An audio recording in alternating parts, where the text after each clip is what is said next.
जय हिंद दोस्तों, सीखो इलेक्ट्रॉनिक्स के यूट्यूब चैनल में आपका एक बार फिर से स्वागत है। आज हमारे पास एक पीसीबी आया है जो कि लॉयड का नॉन इन्वर्टर एसी का इंडोर पीसीबी है। इसमें जिन्होंने दिया उन्होंने बताया है कि इसमें कंप्रेसर 5 मिनट चलता है, उसके बाद में फिर कंप्रेसर का सप्लाई कट जाता है। तो चलिए आज की वीडियो में सीखेंगे और इसको रिपेयर करेंगे या आखिर इसमें देखेंगे इसमें प्रॉब्लम क्या है और जो पहले प्रॉब्लम फाइंड करेंगे उसके बाद इसको रिपेयर करेंगे। चलिए वीडियो शुरू करने से पहले आपसे एक रिक्वेस्ट है कि अगर आप इस चैनल पे नए हैं तो प्लीज चैनल को सब्सक्राइब करें और बेल आइकन को दबाना ना भूलें, क्योंकि हमारा जो भी वीडियो इस तरह का पीसीबी का या फिर किसी भी इलेक्ट्रॉनिक के सामान का रिपेयर का आएगा उसका नोटिफिकेशन सबसे पहले आपको मिलता रहेगा। चलिए वीडियो शुरू करते हैं। सबसे पहले इसको ओपन करेंगे और फिर इसके बाद वीडियो को आगे बढ़ाते हैं।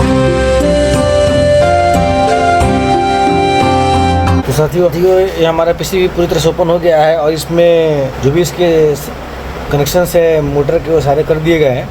तो अभी इसको हम सप्लाई देंगे और इसको ऑन करके देखेंगे कि सिर्फ आउटडोर का सप्लाई बंद हो रहा है 5 मिनट में या फिर दूसरा भी कोई प्रॉब्लम है इसमें। चलिए इसे पावर ऑन करते हैं और देखते हैं कि इसमें क्या क्या प्रॉब्लम है, क्योंकि रिले आउटडोर का रिले पिकअप होने के लिए, कंप्रेसर रिले पिकअप होने के लिए कम से कम 3 मिनट का समय लगेगा ये।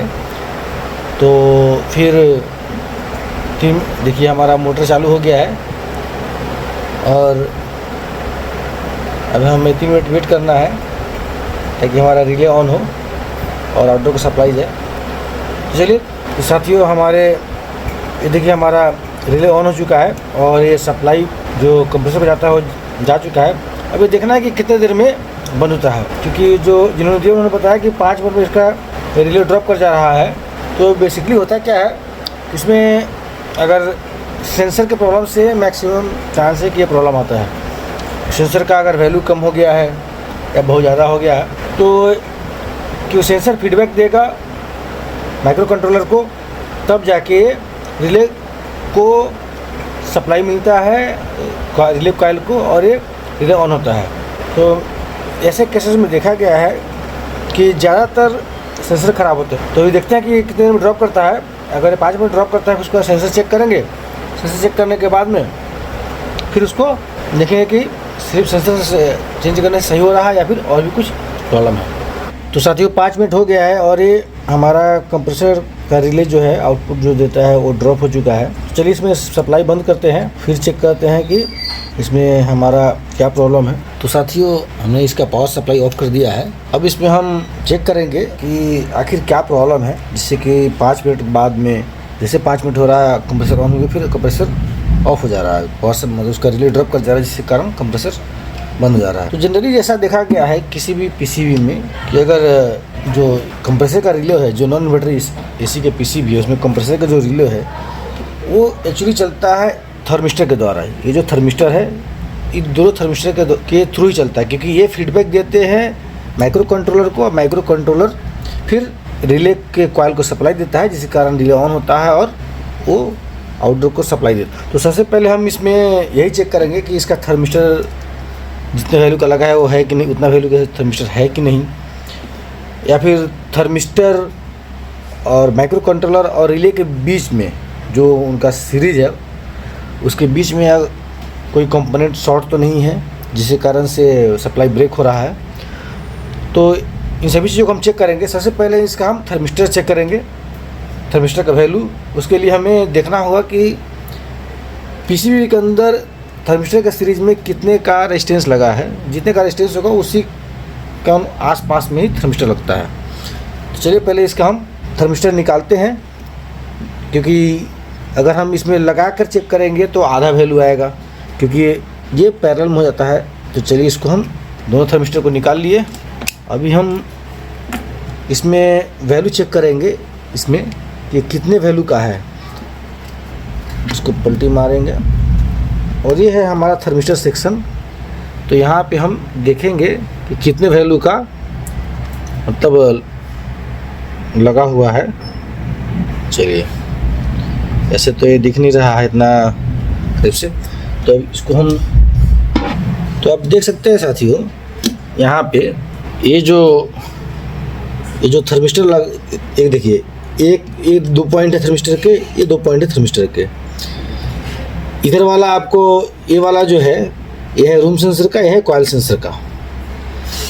अभी इसके सीरीज़ में एक, क्योंकि इसमें एक सप्लाई आता है डायरेक्ट पॉजिटिव से या फिर निगेटिव से, जो हमारा 5 वोल्ट का सप्लाई होता है डायरेक्ट एक सप्लाई उसके थ्रू आएगा, और दूसरा क्या होगा थर्मिस्टर के थ्रू, जैसे अगर पॉजिटिव सप्लाई इसमें इन करता है तो वो फिर थर्मिस्टर में जाएगा, थर्मिस्टर का दूसरा सिरा से निकल के वो एक रेजिस्टेंस के जरिए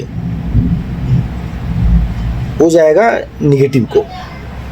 तो जितने का रेजिस्टेंस हमारा थर्मिस्टर होता है उतना ही वैल्यू का लगभग रेजिस्टेंस भी लगा होता है। तो चलिए इसका हम वैल्यू चेक करते हैं। अभी इसमें देखिए, ये हम माइक्रो इसको इसे देखेंगे।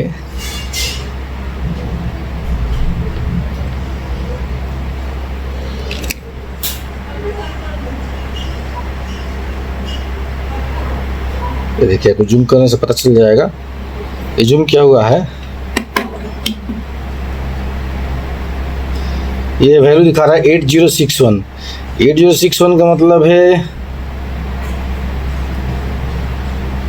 8061, ये भी 8061 है। अब इसका वैल्यू चेक करते हैं, और जितने वैल्यू का ये होगा ये उतना ही वैल्यू का हमको थर्मिस्टर भी लगाना है यहाँ पे। तो चलिए इसको तो और जूम करते हैं और देखते हैं कि इसका वैल्यू कितना है। ये है हमारा मल्टीमीटर, जो कि इसको यहाँ पर रखिए, थोड़ा सा इसको जूम आउट करते हैं। ये हमारा मल्टीमीटर हो जाएगा। तो हमने मल्टीमीटर रख दिया है। अभी देखते हैं इसमें रेजिस्टेंस की वैल्यू। ये वाला रेजिस्टेंस है जो कि सीरीज में लगा हुआ है कॉइल सेंसर के, ये वाला रेजिस्टेंस लगा हुआ है रूम सेंसर के सीरीज में। अभी इसका वैल्यू चेक करेंगे हम।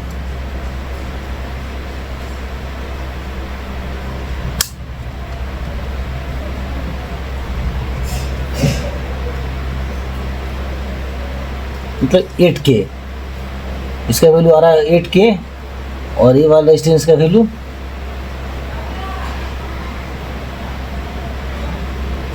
इसका भी 8K है।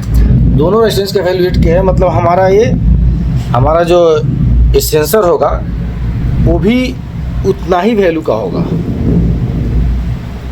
क्योंकि इसका जो सर्किट बना होता है, आप देखेंगे यहाँ इसका सर्किट में ये जो रेजिस्टेंस दिया हुआ है ये तो सीरीज में दिया हुआ है, लेकिन उसी के बीच से एक वोल्टेज डिवाइडर बना के, जो कि आप देखेंगे यहाँ से ये वाला जो रेजिस्टेंस गया हुआ है यहाँ से सीधा गया, यहाँ से चला गया आपको निगेटिव में, और ये वाला डिवाइडर बना के इसके थ्रू यहाँ पर रेजिस्टेंस लगा के और वो चला गया माइक्रो कंट्रोलर को। सेम उसी तरह से इसका भी होता है, रूम सेंसर का भी। इसका देख सकते हैं आप, यहाँ पे गया ये, यहाँ पॉजिटिव आया, आप वहाँ से फिर एक सप्लाई चला गया आपको थर्मिस्टर के थ्रू, फिर दूसरा निकला तो वो हमारा रेजिस्टेंस के थ्रू होते हुए एक तो नेगेटिव में चला गया यहाँ से, और जो रेजिस्टेंस का दूसरा जो डिवाइडर बना हुआ है वहाँ से एक रेजिस्टेंस के द्वारा यहाँ होते हुए ये भी माइक्रो कंट्रोलर गया। तो ये दोनों का सर्किट सेम होता है। अभी इसमें चेक करना है कि इसमें क्या है, इसमें कोई कंपोनेंट शॉर्ट है या नहीं, क्योंकि यहाँ से फिर ये माइक्रो कंट्रोलर एक सप्लाई इस यहाँ जो आप देख रहे हो 2903 जो है, इसको सप्लाई यहाँ से फिर सप्लाई आउट होके तब हमारे रिले को जाता है। अगर इसको कमांड नहीं जाएगा माइक्रो कंट्रोलर को अगर कमांड नहीं जाएगा तो फिर ये इस ULN 2003 को सप्लाई नहीं देगा, और फिर ये इसको नहीं देगा तो ये फिर आउटपुट नहीं देगा हमारे रिले के कॉइल को।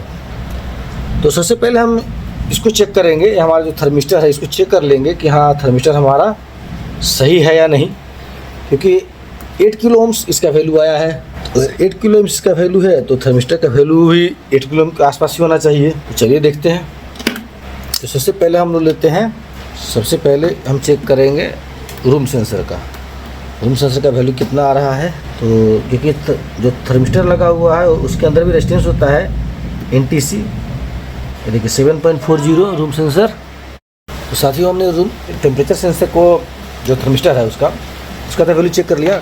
हम कॉइल सेंसर का वैल्यू चेक करेंगे क्योंकि 7.4 जो आया है रूम सेंसर का वैल्यू वो लगभग इस रेजिस्टेंस के बराबर ही है।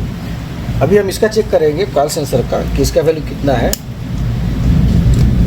क्योंकि इसका भी वैल्यू सेम होना चाहिए। इसको हम देखिए इसका वैल्यू कितना है, इसका भी वैल्यू 7.43 ही है, मतलब कॉइल सेंसर ऑप्शन दोनों सही है। लेकिन अब इसमें क्या है कि अगर मान लीजिए दोनों का वैल्यू सेम आ रहा है अब उसमें चेक करना है कि इसका टेम्परेचर बढ़ने से इसकी वैल्यू घटनी चाहिए, टेम्परेचर और अगर इसका टेम्परेचर कम होने से इसकी वैल्यू बढ़नी चाहिए।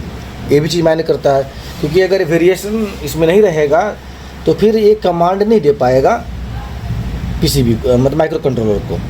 सेम उसी तरह से इसका भी यही हाल है, इसमें भी अगर वेरिएशन नहीं होगा और टेम्परेचर बढ़ने से अगर इसका रेजिस्टेंस वैल्यू नहीं घटेगा तो भी कमांड नहीं जाएगा, और अगर टेम्परेचर घटने से अगर इसका रेजिस्टेंस वैल्यू नहीं बढ़ेगा तो भी कमांड नहीं जाएगा।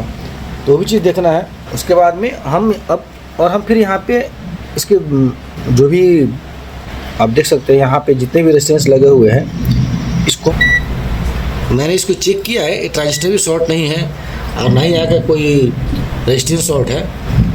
तो दोस्तों हमें सबसे पहले तो सेंसर को चेंज करना चाहिए जो कॉइल टेम्परेचर है, क्योंकि अगर वो सेंसिंग करके टेम्परेचर नहीं बढ़ाएगा तो फिर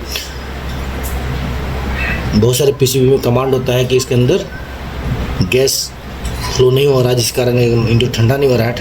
मुझे सबसे पहले इसी पे डाउट है, वैल्यू आने के बाद में भी हमको डाउट इसी पर है। तो सबसे पहले इसको हम चेंज करके देखते हैं, क्योंकि वैल्यू तो 7.4 आ रहा है, और चेंज करके देख के फिर चलाते हैं। तो देखता हूँ मेरे पास अगर कोई सेंसर है या फिर 8K का रेजिस्टेंस लगा के 8K का रेजिस्टेंस भी लगाएंगे तो भी चलेगा। तो हम सबसे पहले हम 8K का रेजिस्टेंस लगाते हैं, इसको ऑन करते हैं, फिर देखते हैं कि 5 मिनट में सप्लाई कट होता है या नहीं। तो चलिए इसमें हम पहले 8K का रेजिस्टेंस लगाते हैं। तो दोस्तों मेरे पास ये 8K का एक पाइप सेंसर है, इसको अभी हम इसमें लगाएंगे, और लगाने के बाद में फिर इसका मतलब चला के देखेंगे कि क्या 5 मिनट में सप्लाई कटता है सेंसर। अभी हम इसको ऑन करेंगे, ऑन करने के बाद में देखेंगे क्या 5 मिनट में इसका सप्लाई कट हो रहा है या फिर ये अभी कंटिन्यू चलेगा, क्योंकि मुझे लगता है इसको लगाने से प्रॉब्लम सॉल्व हो गया है। तो अभी इसको हम सप्लाई देंगे और सप्लाई देकर ऑन करेंगे।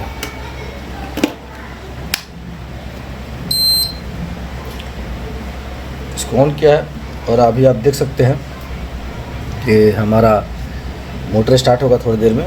मोटर स्टार्ट होने के बाद में जब ये रिले पिकअप होगा, देखिए मोटर स्टार्ट हो गया है, अगर अभी रिले पे सप्लाई नहीं आया है,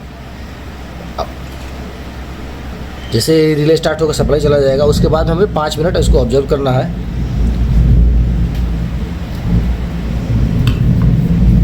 तो चलिए दोस्तों वीडियो काफ़ी लंबा हो जाएगा, इसलिए मैं जैसे 5 मिनट होता है रिले स्टार्ट होता है उसके बाद 5 मिनट होता है, देखते हैं सप्लाई करता है कि नहीं, फिर आपको मैं आगे का वीडियो कंटिन्यू करता हूँ। तो साथियों देखिए हमारे रिले ऑन हो गया है और इसमें आउटपुट आने लगा है। अभी यहाँ से 5 मिनट हमें वेट करना है और देखना है क्या ये रिले ड्रॉप हो रहा है या फिर सेंसर लगाने के बाद में हमारा प्रॉब्लम सॉल्व हो गया, ये आपको पता चल जाएगा। मैक्सिमम चांस है सॉल्व हो गया है, क्योंकि दोस्तों इसको 5 मिनट से ज़्यादा हो गया है और अभी भी सप्लाई इसमें है, क्योंकि जैसे हमारा कंप्रेसर ऑन होता है तो जो कंप्रेसर से गैस डिस्चार्ज होता है तो हमारे पाइप सेंसर को टच करते हुए फिर हमारी इवेपोरेटर कॉइल पे जाता है। तो जब ये ठंडा होगा तो इसका रेजिस्टेंस वैल्यू बढ़ेगा, और रेजिस्टेंस वैल्यू बढ़ेगा तो ये रिले को ड्रॉप नहीं होने देगा। ये क्या हो गया। दूसरा कि अगर हमारा रूम सेंसर जो है अगर इवेपोरेटर कॉइल में ज़्यादा सटा हुआ रहेगा तो जल्दी से सेंस कर लेगा, ठंडा ज़्यादा हो गया तो भी हमारा आउटडोर का सप्लाई बंद कर देगा। तो ये दोनों चीज़ें आपको देखनी है जब आप साइट पे जाते हैं काम करते हैं। या फिर पीसी पे रिपेयर करते हैं तो कम से कम घर में जब आप पीसी रिपेयर कर रहे हैं तो जैसे ही आपने पीसी ऑन किया और उसके बाद में आप एक आइस वाले पानी में आप कम से कम कॉइल सेंसर को डुबा कर रखिए, ताकि ये आपको मतलब उसको सेंसिंग मिलता रहे कि हाँ ये मतलब कॉइल ठंडा हो रहा है। ठीक है दोस्तों, तो दोस्तों अभी ये पीसी भी सही हो गया है। तो दोस्तों वीडियो कैसा लगा? अगर वीडियो अच्छा लगा तो वीडियो को लाइक करें, शेयर करें और चैनल को सब्सक्राइब जरूर करें। तो थैंक यू दोस्तों, आज की वीडियो में बस इतना ही। धन्यवाद।